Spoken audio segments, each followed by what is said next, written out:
안녕하십니까. 오늘도 하루 한 장 하나님의 말씀을 묵상하는 시간입니다. 오늘은 두 번째 시간 다니엘서 2장을 읽어드리도록 하겠습니다. 다니엘서 2장. 느부갓네살 왕은 왕위에 오른 지 2년째 되는 해부터 꿈을 꾸기 시작했다. 그는 그 꿈에 몹시 시달렸다. 그는 잠을 이룰 수가 없어 꿈을 해석하려고 바빌론의 모든 마술사, 주술사, 마법사, 점성가를 불러들였다. 그들이 와서 왕 앞에 서자 그가 그들에게 말했다. 내가 꿈을 꾸었는데 도무지 떨쳐버릴 수가 없구나. 그 꿈이 무슨 뜻인지 알아야만 잠을 이룰 수 있겠다. 점성가들이 아람말로 아뢰었다. 왕이시여 만수무강하시기를 빕니다. 저희에게 그 꿈을 들려주시면 뜻을 해석해 드리겠습니다. 왕이 점성가들에게 대답했다. 내가 칙령을 내린다. 너희는 내게 그 꿈의 내용과 뜻을 모두 말해 주어야 한다. 그렇지 못할 경우 너희를 능지처참하고 너희 집을 다 허물어 버리겠다. 너희가 내게 그 꿈의 내용과 뜻을 모두 말해주면 내가 너희에게 후한 상과 큰 영예를 내릴 것이다. 그러니 그 꿈의 내용이 무엇이고 그 뜻이 무엇인지 내게 말해보아라. 그들이 대답했다. 아레옵기 황공하오나 그 꿈을 저희에게 말씀해 주소서. 그리하면 저희가 그 뜻을 해석해 드리겠습니다. 왕이 대답했다. 나는 너희 속셈이 무엇인지 안다. 너희는 그저 시간을 벌려는 수작이다. 너희는 지금 궁지에 몰려 있다는 것을 알고 있다. 내 꿈을 말해주지 못하면 큰일이 난다는 것을 알고서 그러는 것이다. 너희 속이 어떤지 훤하다. 너희는 내 마음이 바뀌기를 기다리면서 그럴듯한 이야기로 대충 얼버무리려는 것이다. 어림없다. 먼저 내게 그 꿈의 내용을 말하여라. 그러면 내가 너희 해몽이 허풍이 아니라 믿을 만한 것인 줄 알겠다. 점성가들이 말했다. 왕께서 요구하시는 대로 할 수 있는 사람은 이 세상 어디에도 없습니다. 일찍이 어떤 위대한 왕이나 군주도 마술사나 주술사나 점성가에게 이런 요구를 한 적이 없습니다. 왕께서 물으시는 것은 신이나 여신이 알려주지 않는 한 답을 알기는 불가능합니다. 그런데 신들은 우리 같은 인간들과 어울리려 하지 않습니다. 이 말에 왕이 폭발했다. 평정을 잃은 그는 바빌론의 현인들을 모조리 잡아 죽이라고 명령을 내렸다.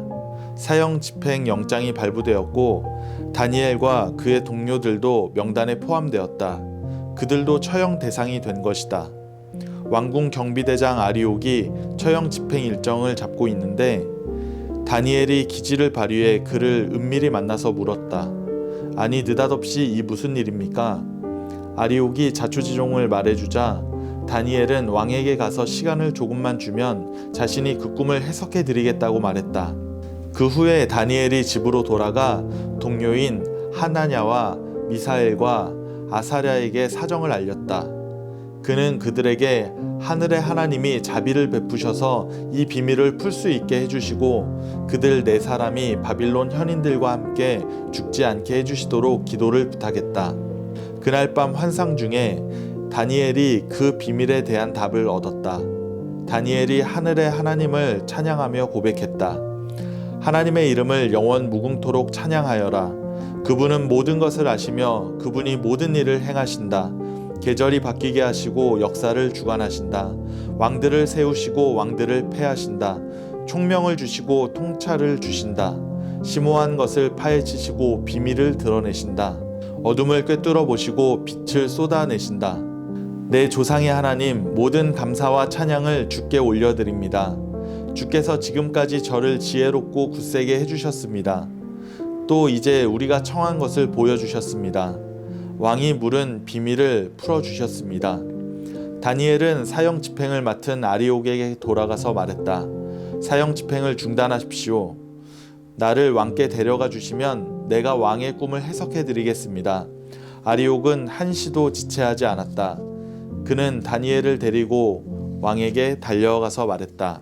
유다 포로 중에서 왕의 꿈을 해석할 사람을 찾았습니다. 왕이 다니엘, 바빌론 이름은 베드사살에게 물었다. 정말 내 꿈이 무엇이고 내 뜻이 무엇인지 말할 수 있겠느냐? 다니엘이 왕에게 대답했다. 왕께서 물으신 비밀은 그 누구도 현인이나 주술사나 마술사나 점성가나 인간 그 누구도 밝혀낼 수 없는 것입니다. 그러나 하늘에는 그 어떤 비밀도 밝히시는 하나님이 계시고 그분께서 이것을 밝혀주셨습니다. 느부갓네살 왕께 장차 일어날 일들을 미리 알려주시려는 것입니다. 왕께서 침상에 누워 계실 때 꾸셨던 꿈, 왕의 머릿속을 꽉 채웠던 환상은 이것입니다. 왕이시여, 왕께서 침상에 누워 계실 때에 장래에 대한 여러 생각이 왕께 몰려들었습니다. 비밀들을 계시해 주시는 분께서 앞으로 일어날 일들을 왕께 보여주신 것입니다. 그러나 그 뜻이 무엇인지는 제게 드러내 보여주셨습니다. 이것은 제가 이 나라에서 가장 총명해서가 아니라 그 뜻을 알려드려 왕께서 그 꿈을 이해하실 수 있게 하시려는 것입니다. 왕이시여, 왕께서는 거대한 신상이 왕 앞에 서 있는 것을 보셨습니다. 그것은 어마어마하고 무시무시한 모습이었습니다. 신상의 머리는 순금이고 가슴과 팔은 은이며 배와 둔부는 청동이고 다리는 쇠이며 발은 쇠와 도기가 섞인 혼합물이었습니다. 왕께서 그 신상을 보고 계시는 동안 보이지 않는 손이 떠낸 돌 하나가 날아들어서 그 신상을 치고 쇠와 도기로 된 발을 부서뜨렸습니다. 그러자 그 신상 전체가 산산조각 났습니다. 쇠도 타일도 청동도 은도 금도 모두 박살났습니다. 무더운 여름날 공터에서 이리저리 뒹굴다 사라지는 휴지 조각같이 되고 말았습니다.